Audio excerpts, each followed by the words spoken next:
ગાંધીનગરના સેક્ટર 24ના ઇન્દિરાનગર વિસ્તારમાં જોગણી માતાના મંદિર પાસે જૂની અદાવતને લઈને મારામારીની ઘટના સામે આવી છે. ફરિયાદીની ફરિયાદ મુજબ હિતેશ મહેશભાઈ કબીરા, જગદીશ મહેશભાઈ કબીરા અને નરેશ સરદારભાઈ કબીરા સહિતના લોકો વચ્ચે બબાલ થઈ હતી. ફરિયાદમાં આક્ષેપ કરવામાં આવ્યો છે કે આરોપીઓએ કૃણાલ સહિતના પરિવારના સભ્યને મારમારી કરી હતી તેમજ છરી અને તલવાર જેવા હથિયારો વડે હુમલો કર્યો હતો.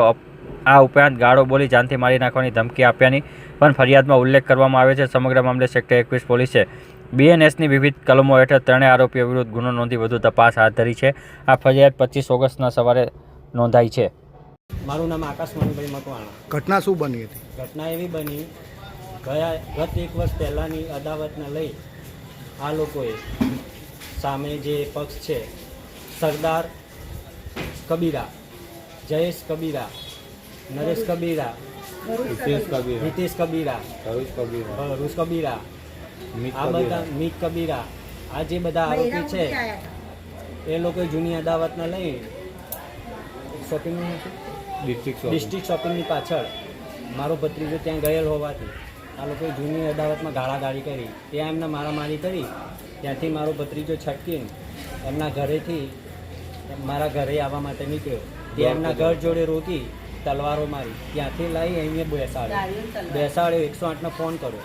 ત્યાર સુધી તો એ લોકોએ અહીં ફરી એમની પર હુમલો કર્યો, પ્લસ અમારી પર હુમલો કર્યો. મારી મિસિસના બી મારી, મારી મિસિસના ધારી મારી, મને ધોકો માર્યો, એના ફાધરના માર્યો. આ આરોપીઓ 2 નંબરના ફૂલ સપોર્ટ ધંધો કરવાવાળા છે. ઇંગ્લિશ દારૂનું ફૂલ વેચાણ છે. આ લોકોની લુખ્ખી દાદાગીરી છે. છેલ્લા 1 વર્ષથી મેલ્લી માતાના ટ્રસ્ટના નામે, મંદિરના નામે ચરી ખાય છે, અંધવિશ્વાસ ફેલાવે છે, ભૂવા ભૂપારા કરે છે. સરદારભાઈ કબીરા અને જુગારે રમાડે છે. આ લોકોનો ફૂલ ધંધો બ્લેક મનીનો છે સાહેબ. મમ્મી કે આવો ઝઘડો થયો કે બાર લોકો બધા દુકાન ધારિયા પાઇપો લઈને આવ્યા તો અમે 2 માણસ એકલા જ હતા, કોઈ નહોતું. રાતે 12 વાગે કોણ હોય તો અમે બધા સુઈ ગયા હતા. તમે જઈને સોડાતો બધાનો ઊંધો નાખે ફરી વાળે. પછી અમે કીધું કે અમે જપાડે છે કે ના, તો મને અમારા ઘરવાળાને માર્યો, મારા બાબાને 2 ધોકા માર્યા. પણ મેન મુદ્દો શું હતો? શેની માટે મારવામાં આવ્યા?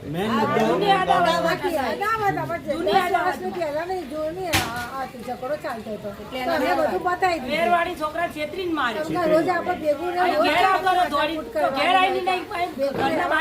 રોજ ઝઘડા આવા ના લાગે તો હવે આમ પી રહીએ તો આ લોકોને જૂના માણસને વધારે જવાડી. અને અમને તો ખબર નહીં, અમે તો ઘરે હતા, બહાર જઈને આવેલા હતા. છોકરો મસાલો ખાવા ગયો હશે તો આવ્યો અને જેમ તેમ ગાળો બોલવા માંડ્યો.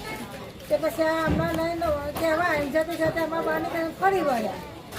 ઘેર લાવીને પાછા ઘેર આવીને